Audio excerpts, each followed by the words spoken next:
시편 102편 12절에서 28절 말씀입니다. 제가 한 절 읽고 여러분들이 한 절 읽으며 교독하도록 하겠습니다. 여호와여, 주는 영원히 계시고 주에 대한 기억은 대대에 이르리이다. 주께서 일어나사 시온을 기쁘게 여기시니 주님은 그에게 이르시되 영원히 그것입니다. 같이 읽어요. 같이 맞춰서. 주의 종들이 시온의 돌들을 즐거워하며 그의 티끌도 은혜를 받나이다.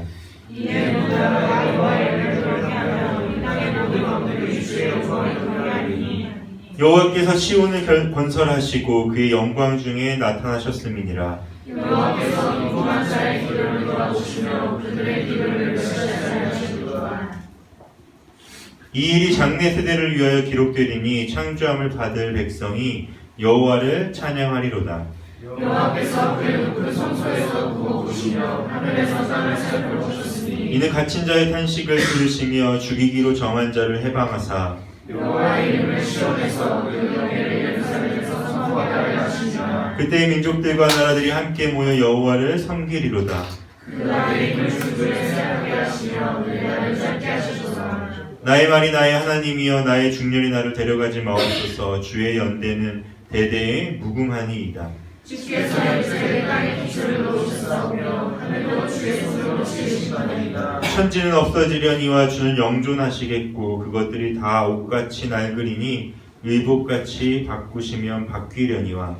주는 한결같으시고 주의 은혜는 무궁하니이다. 함께 하겠습니다. 주의 종들의 자손은 항상 안전히 거주하고 그의 후손은 주 앞에 굳게 서리이다 하였도다.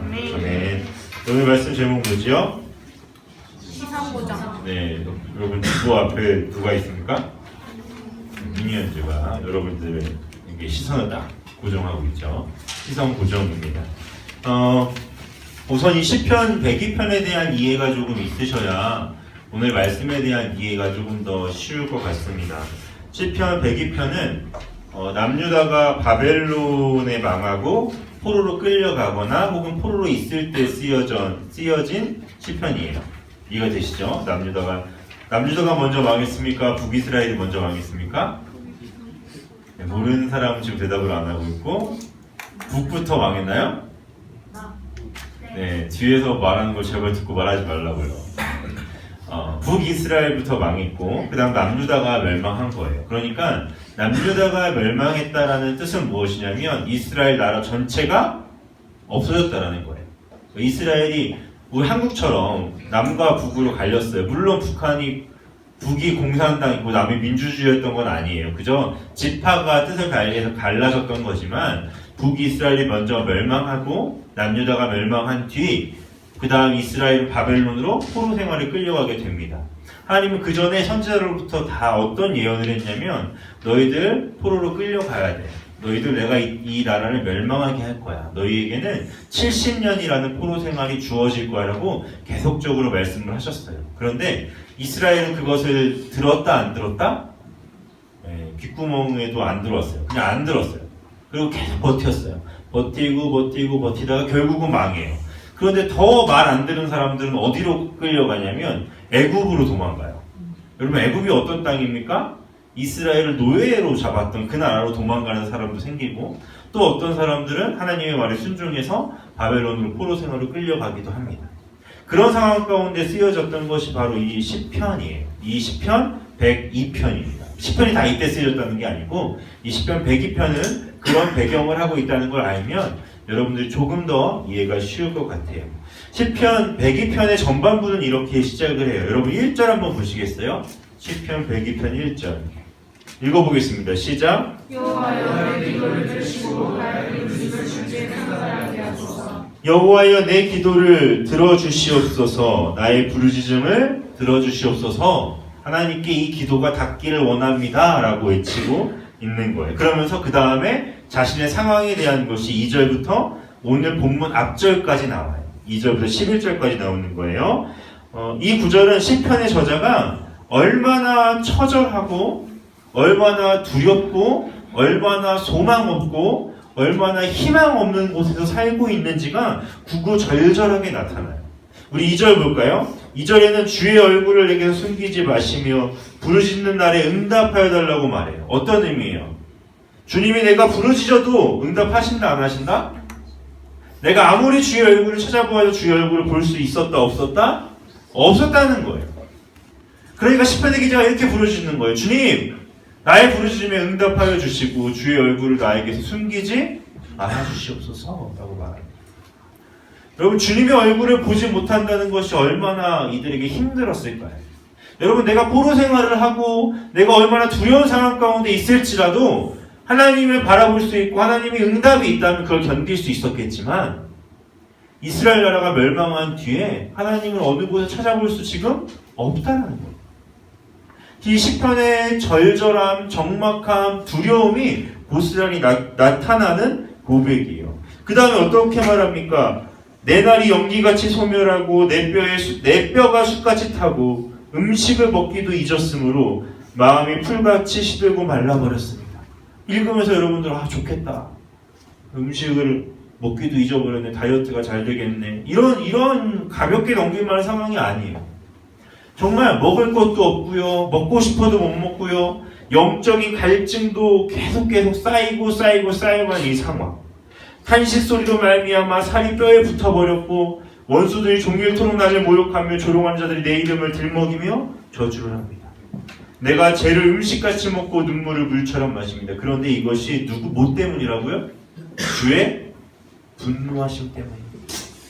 주님이 나를 들어서 던져버렸습니다. 나의 인생이 지는 해의 그림자 같고 풀처럼 시들어간다고 11절까지 시편의 저자는 절절하게 얘기하고 있어요. 왜요? 어디서도 희망과 소망이 발견되지 않아요. 이스라엘의 나라가 무너졌습니다. 영원할 것 같았던 다윗의 왕조가 성전이 이방 나라 가운데 완전히 무너진 거예요. 여러분 생각해 보세요. 이스라엘 나라 가운데 이스라엘의 성전 얼마나 그것이 중요한 의미가 있었겠어요. 이스라엘의 중심이었고요. 이스라엘이 예배를 드리며 어느 곳에 있던지 성전에 다시 돌아와야 했던 그 성전이 바벨론의 발 아래에 완전히 짓밟히고 모든 나라와 백성들이 포로로 끌려가는 이 상황. 어떠한 기쁨도 어떠한 감사도 할 수 없는 가운데 나오는 이 고백 속에 우리는 무엇을 발견할 수 있습니까? 아마도 우리는 어제 이 큐티를 하면서 이들의 고통과 우리의 아픔을 일치시켰을지도 모릅니다. 나에게도 이런 상황이 있었고 이런 두려움이 있었고 이런 아픔이 있었고 내 삶 속에 지금도 희망이 없는데, 그런데 문제는 뭐냐면 이것이 주의 분노 가운데 나왔다는 거예요. 이것이 그냥 이방인의 괴롭힘이고 이방인들의 해코지면 하나님이 회복하실 수 있겠는데 이게 누가 하신 거라고요? 하나님이 하셨다는 거예요. 그래서 우리는 이런 의문을 품을 수도 있어요. 하나님이 어떻게 저렇게 하실 수 있지? 하나님이 계시다면 어떻게 저런 일이 일어날 수 있지? 하나님이 계시다면 어떻게 내 삶 가운데 이런 일이 일어날 수 있지라고 여러분들은 아마 하나님께 되물어본 일이 삶 가운데 있었을지도 몰라요. 저도 하나님께 지금 34시잖아요. 그렇죠? 네, 이제 곧 35이에요. 늙었어요. 35. 윤주 집사님 몇 살이시죠? 44이에요? 저는 10살 차이 나십니까? 여러분, 저도 이 34세의 인생을 살아가면서 하나님께 여러 번 여쭤봤던 게 있어요. 하나님 살아계시는데 어떻게 나에게 이런 일이 있을 수 있습니까? 하나님 살아계십니까? 여러분들도 어쩌면 그 질문들을 던져본 친구들 수 있을지 모르겠어요. 그럼 사랑하는 예수님께 여러분, 이 시편의 저자는요, 이 처절한 상황을 한탄하고 절망하고 포기하고 있는 게 아니에요. 이 상황을 포기의 순간으로 여기는 것이 아니란 말이에요. 여러분, 우리의 시선이 상황 가운데만 머물러 있다면 우리가 이 고백 속에 2절부터 11절까지 나온 이 고백 속에 우리가 볼 수 있는 건 절망밖에 없어요. 단 1%도 나아지지 않는 상황 가운데서 우리는 그저 낙심하며 세월을 그저 하루하루 지냈는데 쓰고 있을지도 모릅니다. 그런데 이 시편의 화자는 이걸 누구한테 하고 있는 기도입니까? 우리 그걸 잊으면 안 돼요. 우리 1절 다시 한번 읽어볼까요? 읽어보겠습니다. 시작. 여호와여 내 기도를 들으시고 나의 부르심을 주께 상달하게 하소서. 여호와여 내 기도를 들으시고 나의 부르짖음이 주께 상달하게 하옵소서. 여러분, 그의 간절한 외침, 그의 간절한 상황, 이 2절부터 11절은 그저 단순한 한탄, 단순한 좌절, 단순한 낭망이 아니라 누구에게 고백하고 있는 거예요? 하나님께 얘기하고 있는 거예요. 하나님께 말하고 있는 거예요. 이걸 그저 자기 혼자 삭히고 있고, 자기 혼자 두려워하고 있고, 자기 혼자 무너지고 있는 것이 아니라 나의 좌절스러운 절망을 누구한테 말하고 있다고요? 하나님에게 얘기하는 거예요. 주님, 내 기도를 들어주시옵소서. 이것이 시편 저자의 진정한 외침이에요. 그의 시선의 고정은 자신의 상황과 환경 가운데 있는 것이 아니란 말이에요. 이스라엘이 무너지고 멸망당하고 성전이 더럽혀지고 모든 것이 파괴된 이 순간에도 이 시편의 저자는 누구를 찾고 있다고요? 하나님을 찾고 있어요. 하나님을 구하고 있어요. 시편 저자의 시선은 당장은 보이지도 않고 하나님의 징계 속에서 이렇게 되었다 할지라도 간절하게 외치는 이유는 뭐예요? 누가 내 기도를 들을 것이라고요? 하나님이 내 기도를 들을 것이다. 하나님만이 나의 유일한 뭐라고요? 답이라는 거예요. 하나님이 내 기도를 들으실 때 이 상황이 바뀌어질 거라는 거예요. 하나님의 비록 우리에게 징계하셨지만 나의 처절한 울부짖음이 주께 달려 주의 귀에 들어갈 때 우리의 모든 것은 바뀔 것이다, 안 바뀔 것이다? 바뀔 것이다. 여러분, 이러한 비슷한 상황이 아니면 이러한 동일한 상황이 여러분들에게 있습니까? 내가 감당하지 못할 문제들이 있습니까? 혹 여러분들의 삶이 너무나 평안하십니까? 여러분, 이 상황 못 견뎌본 친구들도 있을지도 몰라요. 그리고 여러분들이 살아가면서 지금까지 이 짧은 인생 가운데 이런 일도 못 겪어봤을지도 모르겠어요. 그런데 당연하건대 여러분 삶 가운데 나의 힘으로도 어쩔 수 없는 고난의 순간, 나의 힘으로도 이겨낼 수 없는 고통의 순간이 없을 거라고 확신하십니까? 반드시 와요. 여러분들의 인생 가운데 반드시 이런 일이 올 거예요. 가장 사랑했던 부모님에게조차 말하지 못할 만한 문제거리들이 여러분들에게 생길 거라고. 생길 거예요. 그럴 때 여러분들은 하나님께 시선을 고정할 수 있습니까? 그렇게 이 시편의 저자는 오늘의 본문처럼 이런 고백을 할 수 있어요. 우리 12절을 한번 읽어보겠습니까? 읽어볼게요. 시작.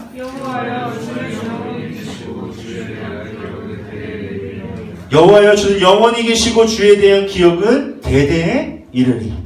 여러분, 11절과 12절 과연 어떤 차이가 있길래 이 시편의 저자의 반응이 이토록 달라질까요? 여러분, 2절부터 11절까지는 어떤 얘기만 나왔어요?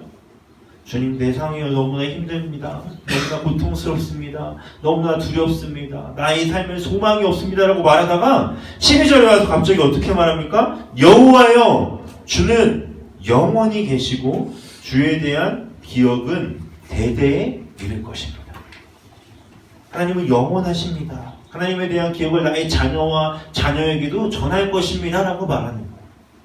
과연 어떤 차이가 있을까요? 어떤 상황이 달라진 걸까요? 어떤 환경이 달라진 걸까요? 아니요. 어쩌면 이스라엘이 다시 재건된 것일까요? 성전이 다시 세우겠다고 하나님이 말씀하신 걸까요? 다음 구절을 보면 답을 할 수 있어요. 13절 읽어볼게요. 13절 시작. 주께서 일어나사 시온을 긍휼히 여기시니 시온은 그에게 은혜를 베푸시리라. 정확하게 인도하노니라. 무슨 말입니까? 하나님께서 일어나 시온을 긍휼히 여길 거라는 거예요. 여기신다는 거예요? 여기지 않는다는 거예요? 아직 그렇게 하고 계시지 않아요. 물론 하나님의 마음은 그렇게 하고 계시지만 우리들의 눈에, 이 당시의 사람의 눈에 볼 때 그것이 이루어졌어요? 안 이루어졌어요? 이루어지지 않고 있어요.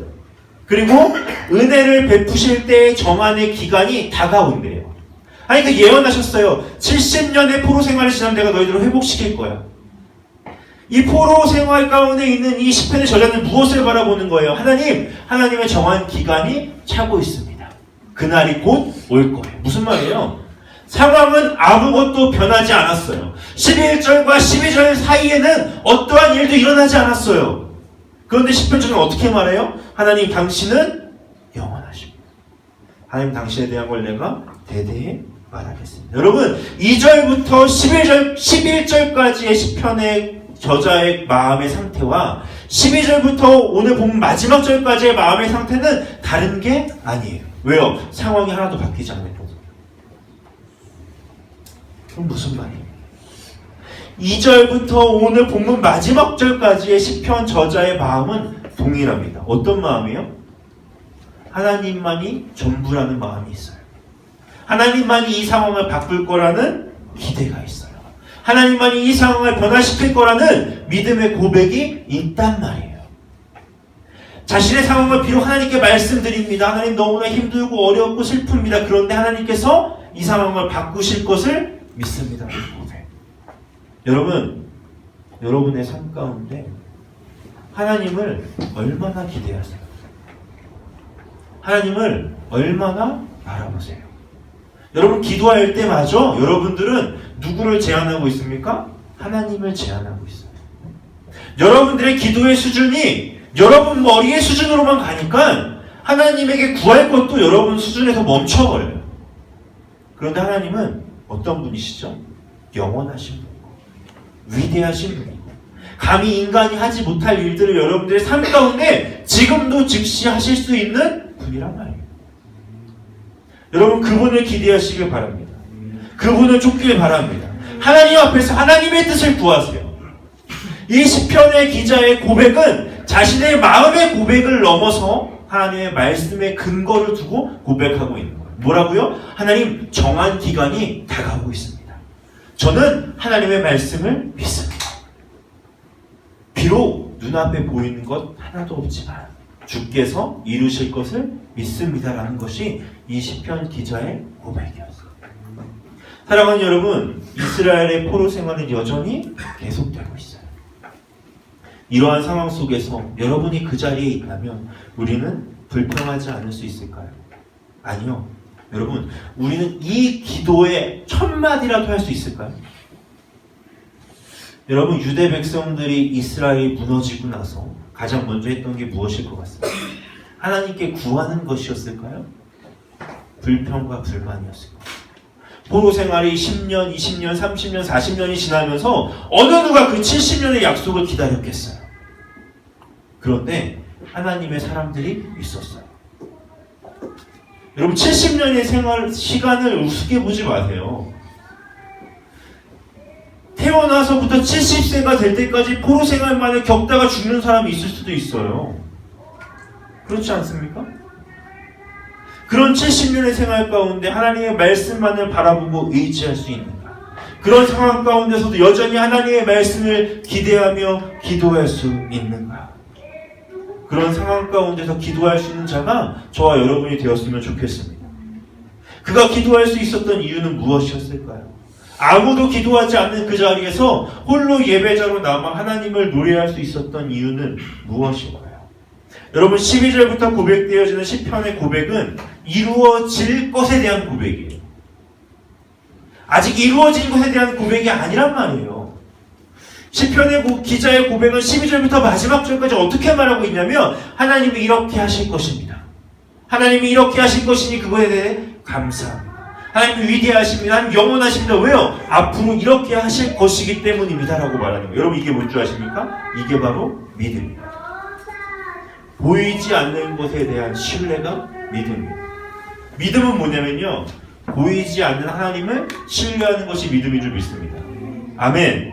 보이지 않는 하나님을 사랑하는 것이 믿음이에요. 아멘. 보이지 않는 하나님의 말씀에 순종하는 것이 믿음이에요. 보이지 않는 하나님의 일하심이 내 삶 가운데 이미 이루어지고 있는 것을 믿는 게 믿음이에요. 보이지 않는 하나님이 지금 나와 함께하고 있는 것을 믿는 것이 믿음입니다. 여러분 그게 믿음이에요. 그러니까 이 시편의 기자는 믿음으로 기도하는 거예요. 어떻게 되지 않았음에도요 이루어지지 않았음에도. 그런데 여러분 우리 어떻게 기도하는 줄 알아요? 하나님 이루어주세요. 그리고 당장 눈앞에 보이지 않으면 어떻게 합니까? 아니 없나? 여러분 이 시편의 기자 이 70년이 찰 때까지 기도했던 사람 여러분들은 어떻게 기도하고 계세요? 어떻게 믿고 계십니까? 하나님이 여러분들이 과연 어떠한 존재예요? 여러분, 이 믿음이 있을 때 우리는 우리의 시선을 누구에게 고정할 수 있어요? 하나님에게 고정할 수 있어요. 하나님에게 여러분들의 시선이 딱 고정되었으면 좋겠어요. 사랑하는 예수님께 여러분, 여러분들의 시선, 다른 말로 할까요? 여러분들의 마음은 어디에 있습니까? 여러분, 이 시편의 화자와 동일한 세대를 살아가는 사람들의 시선은 어디가 있었어요? 무너져버린 이스라엘. 포로 생활을 힘겹게 하고 나가는 나의 가족들. 돌이켜서 회복되지 않는 그 세월 가운데 이들의 시선이 가 있었어요. 그런데 하나님을 바라봤던 이 시편의 화자의 눈에는 무엇이 보였습니까? 더 이상 무너졌던 나라가 보이는 것이 아니라, 더 이상 회복되지 않을 것 같은 상황이 보이는 것이 아니라 누가 보이는 거예요? 하나님이 보이는 거예요. 하나님만 보이니까 다른 게 보이지 않는 거예요. 하나님만 보이니까 무너졌던 나라, 무너졌던 백성, 계속 진행되는 포로의 생활이 지겨운 것이 아니라 누가 보인다고요? 하나님만 보인다. 여러분 눈 안에 하나님만 꽉 찼으면 좋겠어요. 하나님만 꽉 차서 나의 마음과 생각을 흔들고 있는 세상의 것들을 보지 않았으면 좋겠어요. 보지 않게 될 줄 믿습니다. 여러분을 주님께 고정하시길 바랍니다. 여러분들의 마음을 주님께 고정하시길 바라요. 여러분들의 눈을 말씀 가운데 고정하시길 바라요. 여러분들의 눈이 친구들, 가족들 그것 가운데 묶여져 버리는 것이 아니라 하나님께 고정되길 원해요. 여러분 시선을 집중하세요. 하나님께 집중하세요. 여러분, 여러분들의 시선이 혹시 다른 곳에 가 있다면 그 시선을 거두어 하늘로 돌리는 시간이 되길 원합니다. 사랑하는 여러분들의 시선이 혹 썩어질 것에 가 있습니까? 그렇다면 여러분들의 마음과 여러분들의 생각은 그 썩어질 것을 향해 가게 될 거예요. 여러분들의 시선이 아무런 가치 없는 것에 가 있습니까? 그러면 나의 생각과 마음도 아무런 가치 없는 곳을 향해 한 걸음 한 걸음 가고 있음을 누구보다 여러분들이 잘 알 거예요. 그러나 나의 시선이 하나님 한 분께 집중되어 있다면 나의 삶은 하나님께 집중되어지고 하나님만 바라보게 되고 하나님만이 나의 전부임을 고백하는 삶이 될 줄 믿습니다. 그럼 어떤 일이 일어날 줄 알아요? 나의 시선이 주님께 집중되는 순간 여지없이 하나님이 여러분을 주목할 거예요. 여러분들의 시선이 하나님께 고정되는 그 순간 하나님의 시선이 여러분들에게 이미 고정되어 있었음을 알게 될 거예요. 내 시선이 주님께 가지 않는 한은 하나님의 시선이 나에게 있는지조차도 여러분들은 몰라요. 그런데 내가 눈을 들어 하나님을 바라보는 순간 여러분들은 하나님의 눈동자를 정면으로 마주보게 될 줄 믿습니다. 왜요? 그분은 여러분들에게 있어서 한 번도 시선을 돌리신 적이 없어요. 내 눈이 자꾸 다른 곳에 가 있고 내 마음이 자꾸 다른 곳에 가 있고 내 생각이 자꾸 세상 곳에 가 있으니까 누구의 눈을 못 봐요? 하나님의 시선을 못 보는 거예요. 주님은요 한 번도 여러분들에게서 눈을 뗀 적이 없으십니다. 지금도 바라보고 계세요. 여러분 그 주님의 눈을 바라보는 시간이 주님과 눈 맞추는 그 시간이 오늘이 되길 간절히 소망합니다. 여러분 이제 내 시선이 어디로 가야 있는지 어디에 멈춰 있는지 어디에 고정되어 있는지 점검할 때입니다. 여러분 새해가 되면 우리 어떤 생각들을 합니까? 새해가 되면 무엇인가 변할 것처럼 생각하지 않습니까? 여러분 새해 계획 세우셨나요? 승원아 너 새해 때 뭐 할 거니? 새해 2018년에 뭘 하고 싶니?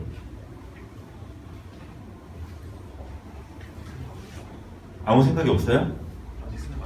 야 2018년에 나 꼭 이걸 하고 싶다라고 생각하신 것 있으십니까? 니콜 아무 생각이 없니 너희들은? 새해가 왔는데? 교시 선생님 새해에는 뭘 더 하고 싶으세요? 어떤 소망이 있으세요?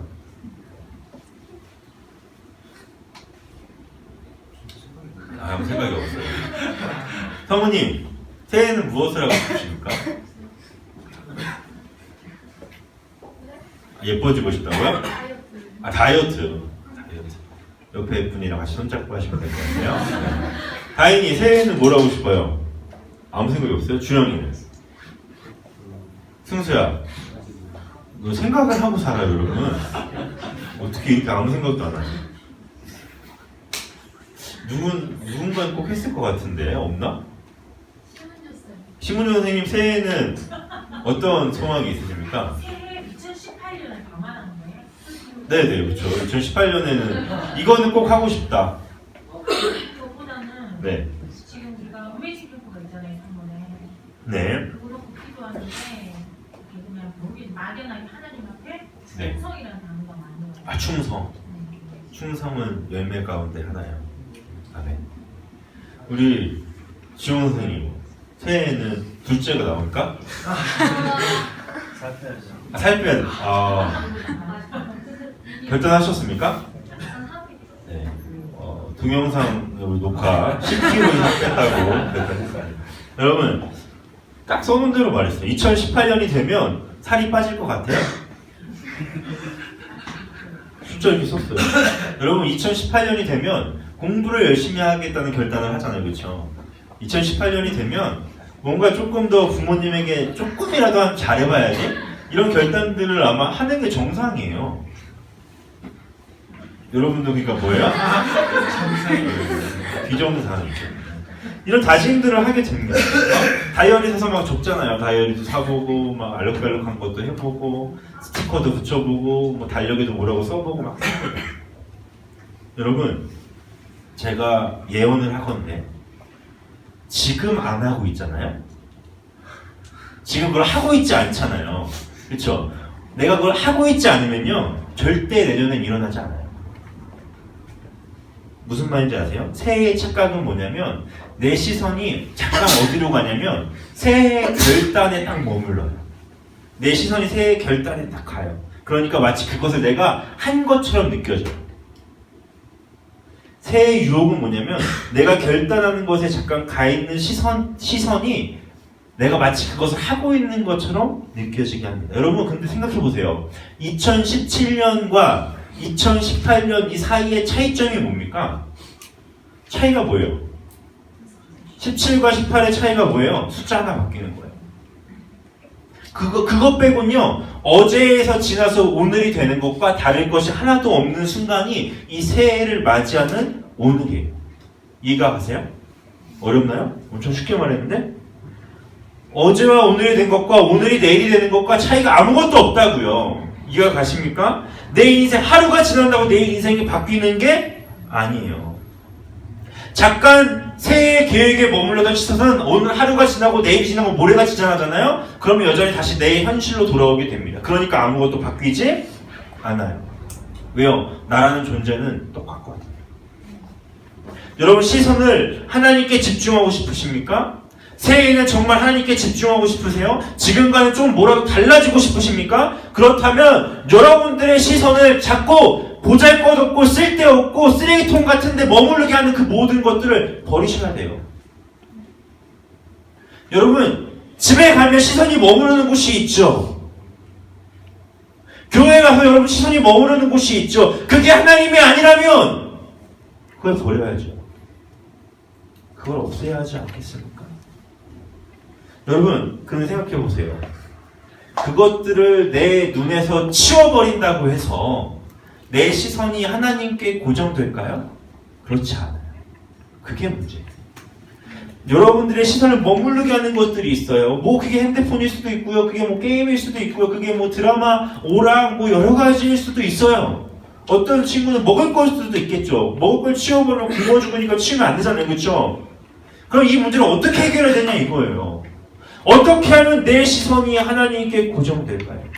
내 눈앞에서 그것을 치워버리는 건 잠시 잠깐의 변화를 가져오지만 완전한 변화를 가져오지 못해요. 그것이 완전히 변하려면요, 오늘 시편 기자가 하는 것처럼 여러분들의 시선이 완전히 하나님께 고정돼야 돼요. 하나님이 당신의 시선을 잡아두실 만한 것이라는 걸 믿으세요. 여러분들의 시선이 잠깐이라도 하나님께 고정되잖아요? 그러면 하나님은 그걸 놓치지 않을 자신이 있으신 분이에요. 왜요? 하나님은 그 순간만을 기다리고 있어요. 여러분들이 눈을 들어 하나님께 시선이 고정되는 그 순간 하나님은 결단코 여러분들 놓치지 않을 거예요. 하나님을 바라보게 되는 그 순간 여러분들 하나님의 거룩을 발견하게 될 거예요. 하나님을 바라보는 그 순간 하나님의 사랑을 발견하게 될 거예요. 하나님을 바라보는 그 순간 여러분 이 땅 어떤 것도 여러분들의 시선을 잡지 못했던 황홀함을 느끼게 될 거예요. 그것이 하나님이에요. 아멘. 하나님 오늘 예배의 순간을 통해 그 일을 하실 것을 기다리고 있어요.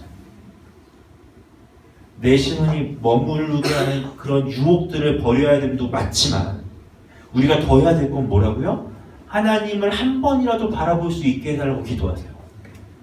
하나님을 한 번이라도 진짜 바라보게 하는 마음이 내 안에 오게 해달라고 기도하세요. 그러면 누가 그걸 놓치지 않으실 거라고요? 하나님은 놓치지 않으실 거예요. 왜요? 하나님은 완전하시니까. 하나님은 여러분들과 함께하고 싶으시니까. 여러분 2017년 마지막 이 오늘의 예배의 순간 가운데 하나님께 시선을 집중해 봅시다. 하나님께 고정해 봅시다. 오늘 이 시간 가운데 하나님께 나의 마음과 나의 눈길과 나의 생각을 드려봤으면 좋겠습니다. 여러분 이 시간 이 찬양을 부르실 때 함께 고백했으면 좋겠습니다. 하나님 오늘의 말씀처럼 오늘의 예배처럼 오늘의 기도처럼 주님에게만 내 시선이 고정되길 원합니다.